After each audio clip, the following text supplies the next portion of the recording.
Hello student, कैसे हो आप सब? आई होप कि आप सब अच्छे होंगे और सीटेट की तैयारी बहुत अच्छी से चल रही होगी आप लोगों की। तो चलिए, सीटेट की तैयारी के लिए ही मैं एक लेकर आया हूँ एक न्यू सेशन, जो कि सीडीपी है। सीडीपी क्लास जो कि आज पहला दिन है और यहाँ पर आज से सीडीपी की प्रीवियस ईयर पेपर और साथ में जो भी मैथ्स हो गया या फिर इन्वायरमेंट समझिए, ईवीएस हो गया या फिर हिंदी हो गया, तो ये सभी आपको प्रीवियस ईयर पेपर आपको यहाँ पे इस चैनल के माध्यम से देखने को मिलेंगे। ठीक है, तो चलिए सीडीपी को स्टार्ट किया जाए। ठीक है, गाइस, जैसा कि आप देख पा रहे हैं कि you can get everything in life you want, यानी कि जीवन में आपको वो सब कुछ मिल सकता है जो आप चाहते हैं। तो फ्रेंड्स, चलिए इसी मोटिवेशन क्यूट के साथ हम आगे की ओर चलते हैं और यहाँ पर चलिए देख लेते हैं कि क्या क्या कौन कौन से अच्छे अच्छे क्वेश्चन आए हैं।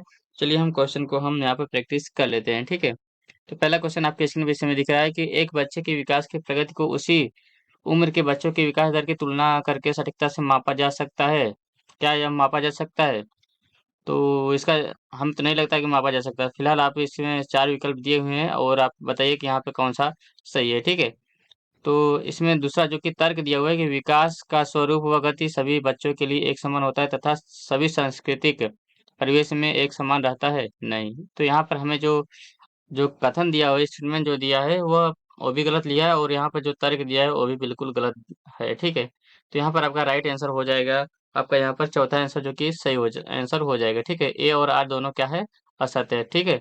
चलिए नेक्स्ट क्वेश्चन की ओर आगे बढ़ते हैं। तो यहाँ पे क्वेश्चन नंबर 2 आ चुका है आपके सामने।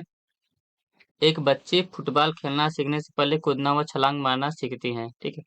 तो यहाँ पे जैसा कि आप देख पा रहे हैं कि ये कोई एक बच्ची है और ये फुटबॉल खेलना और खेलने के लिए जो कि कूदना और छलांग वगैरह मारती है, ठीक है? तो यह विकास के किस सिद्धांत को प्रदर्शित करता है, ठीक है? यह विकास के किस सिद्धांत को प्रदर्शित करती है? तो यहाँ पर पहला ऑप्शन है शीर्षगामी, दूसरा है समीप दूराभिमुखी और यहाँ पर परिवर्तनीयता या फिर साम्यधारिता, ठीक है? इसका सही जवाब है आपको स्क्रीन पे देखने को मिलता है यहाँ पर शीर्षगामी, ठीक है? शीर्षगामी। और चलिए नेक्स्ट क्वेश्चन की ओर आगे बढ़ते हैं। तो यहाँ पर नेक्स्ट क्वेश्चन है, निम्नलिखित में से विकास के बारे में कौन सा कथन सही नहीं है? यानी कि यहाँ पर देखने को मिलता है आपको कि कौन सा सही नहीं है, यानी कि नहीं वाला आपको चूज करना है, ठीक है? यानी कि 3 विकल्प यहाँ पर सही होंगे और एक जो है वो सही नहीं होगा। तो यहाँ पर लिखा हुआ है विकास आनुवंशिकता और पर्यावरण की अंतःक्रिया का उत्पाद है। तो ये विकास आनुवंशिकता और पर्यावरण की अंतःक्रिया का उत्पाद है, तो यहाँ ये भी सही है। विकास का कुछ हद तक पूर्वानुमान लगाया जा सकता है? बताइए, विकास का कुछ हद तक पूर्वानुमान लगाया जा सकता है ना? इसका जो सही जवाब है हाँ, लगाया जा सकता है, ठीक है? तो विकास की दर एक समान और सार्वभौमिक होती है? नहीं, विकास की दर एक समान और सार्वभौमिक नहीं होती, यानी कि ये क्या है? ये गलत है, ठीक है? और यहाँ पे विकास सामान्य से विशिष्ट की ओर बढ़ता है, तो यहाँ सामान्य से विशिष्ट की ओर ही बढ़ता है, यानी कि ऑप्शन नंबर 3 यहाँ पर जो है वो सही है, ठीक है? चलिए नेक्स्ट क्वेश्चन की ओर आगे बढ़ते हैं। यहाँ पे क्वेश्चन नंबर 4 आ चुका है। यहाँ पर एक स्टेटमेंट दिया है कि बच्चे अपनी संस्कृति में व्यवहार करने के उपयुक्त तरीके अपने दोस्तों, मीडिया जैसे कई स्रोतों से सीखते हैं। तो हाँ, ये तो सीखते हैं, सही बात है और यहाँ पर संस्कृत द्वारा सीखते हैं। चलिए इसमें तर्क देख लेते हैं। समाजीकरण एक प्रक्रिया है जो बहुत से औपचारिक व अनौपचारिक साधनों के जरिए सीखते हैं। बात तो ये भी सही है, लेकिन यहाँ पर ये जो स्टेटमेंट है उसका जो तर्क है ये मैच नहीं कर रहा है, ठीक है? तो यहाँ पर क्या हो जाएगा, ए और आर दोनों सत्य है और आर ए सही व्याख्या नहीं करता। तो यहाँ पर चलिए देख लेते हैं ऑप्शन कौन सा सही है। तो यहाँ पर पहला ऑप्शन सही होना चाहिए, तो पहला ऑप्शन यहाँ पर सही है, ठीक है? नेक्स्ट क्वेश्चन के आगे बढ़ते हैं। तो यहाँ पर लिखा हुआ है पूर्व संक्रियात्मक अवस्था के बच्चों के लिए एक शिक्षिका को क्या करना चाहिए, ठीक है? यहाँ पर चलिए देख लेते हैं विकल्प। लिखा है अमूर्त संरचनाओं से सरोकार करने के लिए खूब अभ्यास करवाना चाहिए, खूब अभ्यास करना चाहिए। तो ये तो सही नहीं है, ठीक है? खूब अभ्यास करना ये कोई बात नहीं हुई है। वस्तुओं और विचारों की जटिलता से वर्गीकृत करने के मौके मुहैया कराना चाहिए।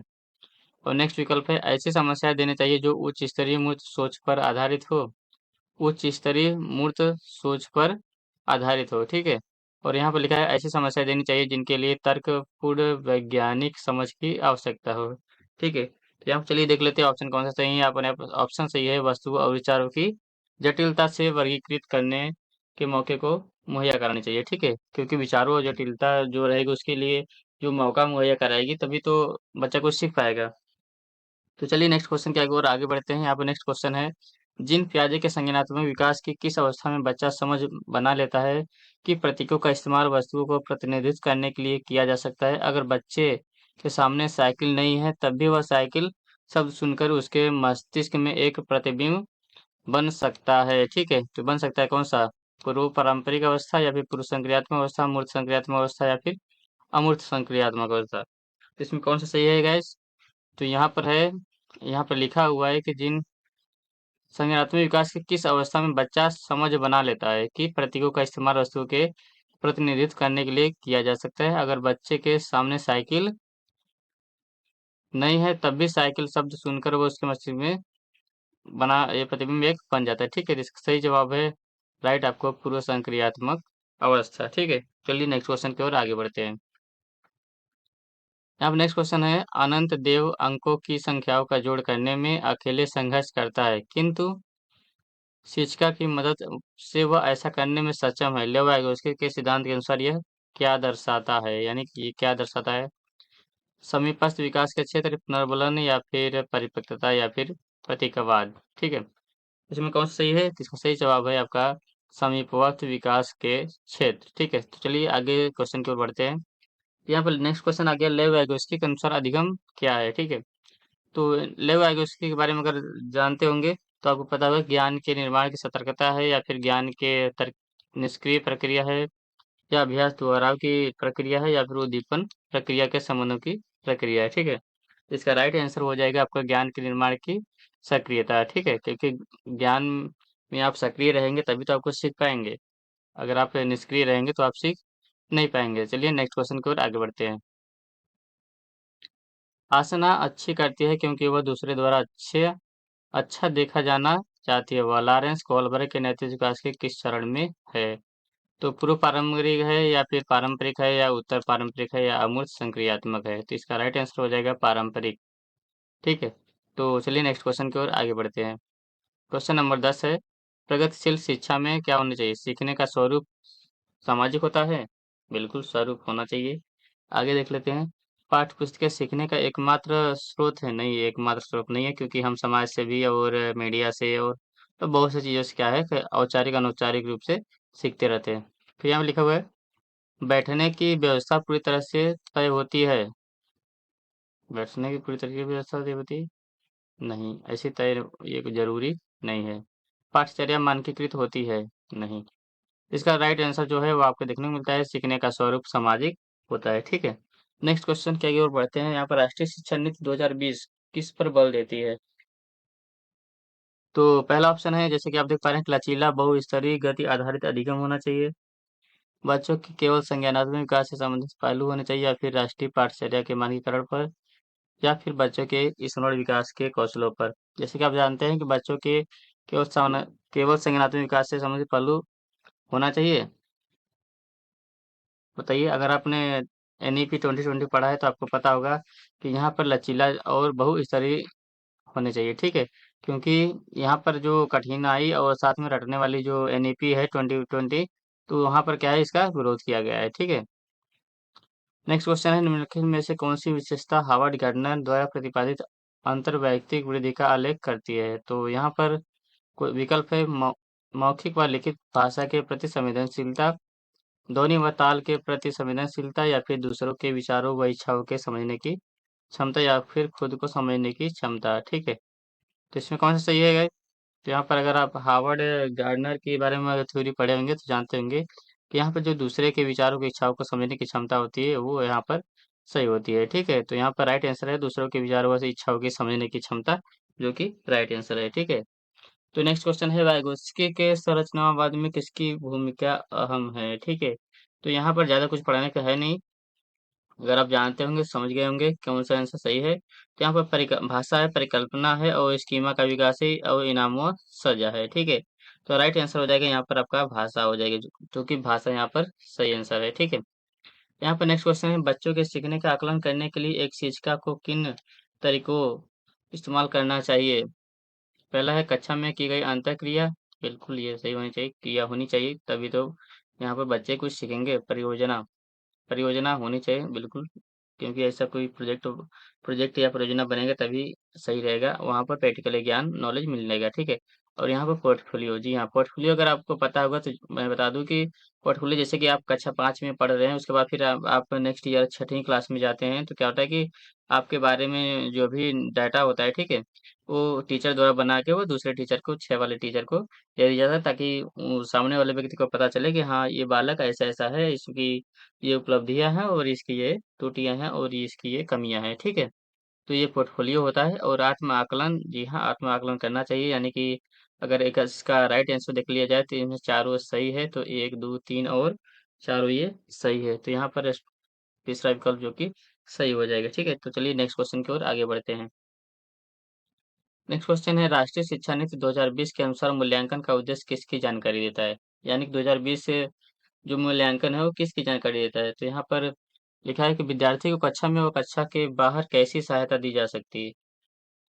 विद्यार्थी को कक्षा के बाहर कैसे सहायता दी जा सकती है? राइट आंसर है, सही है। विद्यार्थी के दूसरा है, विद्यार्थी का उसके सहपाठियों की तुलना में प्रदर्शन सही है। विद्यार्थी के सीखने में कमियों व अभाव ताकि उसके असफलता की पुष्टि की पहचान की जा सके, नहीं। विद्यार्थी को रटने की क्षमता की जानकारी, तो यहाँ पर रटना ये तो ऐसे गलत हो गया और ये तो ऐसे गलत हो गया, और दूसरा विकल्प असफलता की पुष्टि, ये तो ऐसे गलत हो गया। विद्यार्थी व उसके सहपाठियों की तुलना करना, नहीं, तुलना करना ये गलत है, और यहाँ पर राइट आंसर जो हो जाएगा वो पहला सही हो जाएगा। विद्यार्थियों की कक्षा में कक्षा के बाहर कैसी सहायता दी जा सकती है? नेक्स्ट क्वेश्चन नंबर 16 है, निम्नलिखित में से कौन सी प्रथा समावेशन में बाधक है? तो यहाँ पर कौन सा समावेशन में बाधक है? जो समावेशन यानी कि जो समय योजिक इंक्लूसिव एजुकेशन की यहाँ पर बात हो रही है, तो यहाँ पर जो बाधक है उसको यहाँ पर क्या है बताना है। कक्षा का अनुशासन एक दूसरे के लिए परस्पर सम्मान पर आधारित है, सम्मान पर आधारित है। दूसरा है, विषय वस्तु को केवल कुछ विद्यार्थियों की जरूरतों को पूरा करने के लिए तैयार किया जाता है। यहाँ पे लिखा हुआ है पहला है कि कक्षा का अनुशासन एक दूसरे के परस्पर समान होती है, ये तो सही है। विषय वस्तु केवल कुछ विद्यार्थियों की जरूरतों के पूरा करने के लिए तैयार किया जाता है, तो ये जो इंक्लूसिव एजुकेशन है ये इसके खिलाफ है, ठीक है? ये इसके खिलाफ है, ठीक है? तो यानी कि यहाँ पर ये जो कि इंक्लूसिव एजुकेशन के हिसाब से सही नहीं है, तो यहाँ पर ये सही होगा। चलिए अगला क्वेश्चन भी देख लेते हैं, विकल्प को भी देख लेते हैं। यहाँ पे शिक्षा शास्त्र सभी विद्यार्थियों की भागीदारी को प्रोत्साहित करता है, तो हाँ बिल्कुल सही। विद्यार्थियों को अधिगम के व्यक्तित्व लक्षणों को पूरा करने के लिए समर्थन देता है, तो यह बिल्कुल सही है। तो यहाँ पर जो कि ऑप्शन नंबर सेकंड जो है हो जाए सही हो जाएगा, ठीक है। नेक्स्ट क्वेश्चन की अगर बात करें तो निम्नलिखित में से कौन सा हाशिए के समूह के विद्यार्थियों को शामिल करने में बाधा उत्पन्न करता है? तो यहाँ पर पहला ऑप्शन है शैक्षिक स्थान तक पहुँच, दूसरा है अधिकारों में समता, तीसरा है भाग लेने का अवसर, चौथा है सामाजिक कलंक। तो यहाँ पर देखिए कौन सा बाधा उत्पन्न करता है, यानी कि यहाँ पर ये बाधा वाला जो है ऑप्शन, इसे यहाँ पर डिफाइन करना है। तो यहाँ पर बाधा जो है सामाजिक कलंक की, ये ऐसा है, तुम ये नहीं कर सकते हो, तुम वो नहीं कर सकते, तो यहाँ पर जो सामाजिक कलंक है यहाँ पर ये बाधा उत्पन्न करता है, ठीक है? तो राइट आंसर आपका हो जाएगा 4। क्वेश्चन नंबर 18 निम्नलिखित में से कौन सी अधिगम अक्षमता सुसंगत रूप से लिखने की क्षमता को प्रत्यक्ष रूप से प्रभावित करती है? यानी कि यहाँ पर जो नेगेटिव आंसर है उसे आपको यहाँ पर देना है, ठीक है?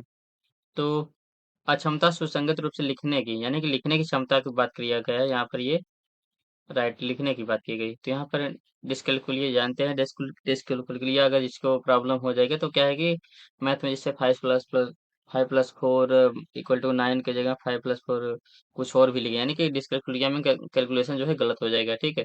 तो ये नहीं रहा, और यहाँ पर डिस्ग्राफिया, तो ये डिस्ग्राफिया से क्या है कि ये ग्राफिक्स के जरिए लिखने के जरिए किया जा सकता है, ठीक है? तो ये आपका आपका राइट आंसर हो जाएगा, ठीक है? और डिसलेक्सिया और डिस्ग्रेसिया यहाँ पर कोई ऑप्शन नहीं है। तो नेक्स्ट क्वेश्चन की आगे बात करें तो यहाँ पर लिखा हुआ है निम्नलिखित में से कौन सा अभ्यास श्रवण विद्यार्थियों के सफल समावेशन में बाधा उत्पन्न करेगा? तो कौन सा बाधा उत्पन्न करेगा? तो यहाँ पर लिखा हुआ है ऑप्शन है, विद्यार्थियों को अपने आप से बात करके सोचने देना। तो यहाँ पर बाधा उत्पन्न करने की बात क्या है, जो कि इंक्लूसिव एजुकेशन में, ठीक है? जो कि अगर कोई श्रवण विद्यार्थी है उसमें सफल समस्या में कौन सा बाधा उत्पन्न हो सकता है? तो विद्यार्थियों को अपने आप बात करके सोचने देना। दूसरा है ऑप्शन कि विद्यार्थियों को मौखिक परीक्षा के बजाय लिखित परीक्षा देना चाहिए। जब वो सुनने में दिक्कत है तो सुनने में तो ऐसे नहीं होगा। बाद में उपयोग करके लिए टैप कर दायकर्ताओं को निर्देश रखना या फिर दायर कार्यों के मौखिक रूप से। तो यहाँ पे जो ऑप्शन देखने को मिलता है वो दो ऑप्शन हमें लगता है सही है। तो यहाँ पे दूसरा ऑप्शन जो कि सही है, ठीक है। तो निम्नलिखित में से प्रतिभाशाली विद्यार्थी की विशेषता कौन सी है? यहाँ पर प्रतिभाशाली विद्यार्थी की विशेषता पूछी गई है, ठीक है। तो धीमी समझ होती है? नहीं, ये तो नहीं होती, यानी कि ये तो गलत है। और यहाँ पे जिज्ञासा की कमी, तो ये नहीं, जिज्ञासा तो काफी होती है, तभी तो प्रतिभाशाली होते हैं। चिंतन की सटीकता की आवश्यकता, तो इसे देख लेते हैं अभी। फिर आसान कार्य को चुनने की प्रवृत्ति, तो नहीं, ये तो नहीं होती है। हाँ, लेकिन चिंतन की सटीकता की आवश्यकता होती है, ये ऑप्शन सही हो जाएगा, ठीक है। तो यहाँ पर चिंतन की सटीकता की आवश्यकता राइट आंसर है आपका। एक शिक्षिका अपने विद्यार्थियों में बोध कौशल को सुसाध्य करना चाहती है। इस उद्देश्य के लिए उसे निम्नलिखित में से किससे बचना चाहिए? तो इससे कितना बचे? संकल्पना, मानचित्रण से, संदर्भहीनता से, रूपरेखा से या फिर सारांशीकरण से। तो इसका राइट आंसर हो जाएगा आपका कि संदर्भहीनता से, ठीक है। क्योंकि जो बोध कौशल है वो यहाँ पर संदर्भ से करेंगे तो यहाँ पर गड़बड़ हो जाएगा, ठीक है। तो नेक्स्ट क्वेश्चन की अगर बात करते हैं, नेक्स्ट क्वेश्चन आपके स्क्रीन पर, विद्यार्थियों में एक संप्रत्यय यानी कि अवधारणा के अधिगम को सुसाध्य करने के लिए एक शिक्षक को निम्न में से क्या करना चाहिए? तो निम्न में से क्या करना चाहिए विद्यार्थियों के एक संप्रत्यय में? तो इसकी विकल्प है, चार विकल्प। नई जानकारी और पूर्व ज्ञान के बीच संबंध बनाने बनाने में बचना चाहिए है। नहीं, ये तो थोड़ा गड़बड़ लग रहा है। इसमें क्वेश्चन क्या पूछ रहा है कि विद्यार्थियों में एक अवधारणा के अधिगम को सुसाध्य करने के लिए एक शिक्षक को निम्न में से क्या करना चाहिए? नई जानकारी पूर्व ज्ञान के बीच संबंध बनाने से बचना चाहिए। नहीं, बचना क्यों चाहिए? दूसरा है नियमों को समझने और अवधारणा की विशेषता को प्रदर्शित करने पर ध्यान देना चाहिए। तीसरा है विषय वस्तु से संबंधित आवश्यक और गैर आवश्यक जानकारियों को मिश्रित कर देना चाहिए। विषय वस्तु और जानकारी का अत्यधिक मूर्त और जटिल रूप में प्रस्तुत करना चाहिए। नहीं, तो यहाँ पे ये भी गलत रह गया। और गैर आवश्यक जानकारी को मिश्रित गैर तो ऐसे ही गलत हो गया। और यहाँ पर लिखा है नियमों को समझने और अवधारणा की विशेषताओं को प्रस्तुत करने पर ध्यान देना चाहिए। इसका राइट आंसर हो जाएगा ये आपका सेकेंड, ठीक है। और चलिए नेक्स्ट क्वेश्चन की अगर बात करते हैं, निम्नलिखित में से कौन सा कारक शैक्षणिक प्रदर्शन में विद्यार्थियों की असफलता के लिए जिम्मेदार नहीं है? यानी कि कौन सा जिम्मेदार नहीं है? किस कौन सा कारक शैक्षणिक प्रदर्शन के लिए, ठीक है, जिम्मेदार नहीं है? पहला ऑप्शन है निरक्षरता, दूसरा है तनाव, तीसरा है जिज्ञासा और चौथा है भय। तो भय, जिज्ञासा, तनाव, निरक्षरता, तो यहाँ पर राइट आंसर हो जाएगा आपका कि जिम्मेदार नहीं है। तो ये तीनों जिम्मेदार हैं, ये तीनों जिम्मेदार है, जबकि ये जिम्मेदार नहीं है। कौन सा? ये जिज्ञासा जिम्मेदार नहीं है, ठीक है। तो आपका राइट आंसर हो जाएगा थ्री। एक संप्रत्यय को पढ़ाते समय एक शिक्षक को एक ऐसा उदाहरण दे रहा है जिसपे उस संप्रत्यय से श्रेणी की सबसे महत्वपूर्ण मूल विशेषताएं हैं। ऐसे उदाहरण को क्या कहा जाता है? तो ऐसे उदाहरण को कहा जाता है आगे रूप, ठीक है। भ्रांति नहीं, एक गैर उदाहरण नहीं, एक आगे रूप कहा जा सकता है, ठीक है। तो आपका राइट आंसर हो जाएगा थ्री। नेक्स्ट क्वेश्चन है, एक निर्दिष्ट लक्ष्य तक पहुंचने के लिए विद्यार्थियों को उनकी संज्ञानात्मक क्षमताओं पर चिंतन करने के लिए प्रोत्साहित एक शिक्षक निम्नलिखित में से किस विकास को सुगम बना रहा है, ठीक है। ठीक है, यहाँ पर है वर्णनात्मक ज्ञान या फिर प्रकृत्यात्मक ज्ञान या फिर अधिसंज्ञान या फिर रटकर याद करना। तो इसका राइट आंसर हो जाएगा आपका अभिसंज्ञान, ठीक है। नेक्स्ट क्वेश्चन है आपका कि शिक्षण अधिगम प्रक्रिया की अवधारणा करते समय राष्ट्रीय पाठचर्या की रूपरेखा यानी कि 2005 जो आपका एनसीएफ है, नेशनल करिकुलम फ्रेमवर्क, तो निम्नलिखित में से किसके महत्व पर बल देती है? तो यहाँ पे जैसा कि देख रहे हैं आप, यहाँ पर सक्रिय संलग्नता और अंतःक्रिया पर क्या है कि बल देती है, ठीक है। ये सब पे बल नहीं देती। ये सब यानी कि गलत है। किसी समस्या को हल करने के लिए विद्यार्थियों की मदद करने के लिए एक शिक्षक को निम्न में से क्या करना चाहिए? तो निम्न में से क्या करना चाहिए? इसका राइट आंसर हो गया असंगत जानकारी को चिन्हित करके विद्यार्थियों को भ्रमित करना। नहीं, भ्रमित करना ये क्या गलत बात है। विद्यार्थियों को सीधे उत्तर बनाना चाहिए और उन्हें इसे नकल करने के लिए प्रोत्साहित करना चाहिए। नहीं, गलत। ऐसे संकेत देना चाहिए जो प्रासंगिक स्कीमा शासनक हो, लेकिन नहीं, ये थोड़ा सही लग रहा है। चलिए देख लेते हैं आगे। तो जानकारी को योजित खंडों में विभाजित करना चाहिए, तो ये बिल्कुल गलत लग रहा है। यानी कि ऑप्शन नंबर 3 क्या है? यानी कि ऑप्शन नंबर 3 सही है, ठीक है। तो नेक्स्ट क्वेश्चन आपके सामने स्टेटमेंट है और यहाँ पे लिखा हुआ है शिक्षण अधिगम की प्रक्रिया के दौरान एक शिक्षक को विद्यार्थियों को उनकी भ्रांति और वैकल्पिक अवधारणा को साझा करने का अवसर देना चाहिए। हाँ, बिल्कुल अवसर देना चाहिए। भ्रांति और वैकल्पिक अवधारणा हमेशा आधारहीन होती है और अधिगम की और अधिगम की प्रक्रिया में महत्व नहीं थे? नहीं, तो पहला तो सही है लेकिन दूसरा गलत है। तो यहाँ पर ऑप्शन कौन सा आ जाएगा? ए सही है लेकिन आर क्या है? गलत है। इसका राइट आंसर ये हो जाएगा, ठीक है। तो नेक्स्ट क्वेश्चन की ओर आगे बढ़ते हैं और यहाँ पर देखते हैं नेक्स्ट क्वेश्चन क्या है। तो यहाँ पर लिखा है नेक्स्ट क्वेश्चन, अधिगम अधिगम असहायता यानी लाचारी तब महसूस होती है जब एक विद्यार्थी यह मानता है कि क्षमता में सुधार हो सकता है और उसका ध्यान निपुणता के लक्ष्य पर केंद्रित होता है। दूसरा ऑप्शन है प्रयास क्षमता को प्रभावित करके उसका ध्यान प्रदर्शन लक्ष्यों पर केंद्रित होता है। शैक्षणिक गतिविधियों के परिणाम नियंत्रण होते हैं, शैक्षणिक गतिविधियों के परिणाम अनियंत्रित होते हैं। तो इसका प्रयास क्षमता को प्रभावित करते हैं, प्रयास क्षमता को प्रभावित करते हैं और उसका ध्यान प्रदर्शन लक्ष्यों तक केंद्रित होता है। इसका राइट आंसर आपका सही हो जाएगा, आपका 3 यानी कि शैक्षणिक गतिविधियों के परिणाम नियंत्रित होते हैं, ठीक है। चलिए नेक्स्ट क्वेश्चन की ओर आगे बढ़ते हैं। तो यहाँ पर नेक्स्ट क्वेश्चन है आपका, निम्नलिखित में से कौन सा आंतरिक अभिप्रेरणा का उदाहरण है? यानी कि आंतरिक यानी कि इंटरनल मोटिवेशन, ठीक है। तो यहाँ पर आपको माता-पिता के द्वारा दंड से बचने के लिए अध्ययन, एक गतिविधि में रुचि के कारण अध्ययन या फिर शिक्षक की प्रशंसा के लिए या फिर प्रतियोगिता जीतने के लिए। तो इसका राइट आंसर हो जाएगा आपके स्क्रीन पे, जैसा कि आप देख पा रहे हैं कि एक गतिविधि में रुचि के कारण अध्ययन, ठीक है। तो फ्रेंड्स ये रहा जो कि 30 क्वेश्चन का श्रृंखला रहा प्रीवियस ईयर के पेपर का। तो थैंक यू सो मच और आपको यहाँ तक वीडियो देखने के लिए। तो आगे ही ऐसी तरह वीडियो देखने के लिए हमारे चैनल को लाइक, शेयर और सब्सक्राइब कर दें। बहुत ही जल्द नेक्स्ट वीडियो आने वाला है, ठीक है। तो मिलते हैं किसी नेक्स्ट वीडियो में एक न्यू इन्फॉर्मेशन के साथ, तब तक बाय बाय।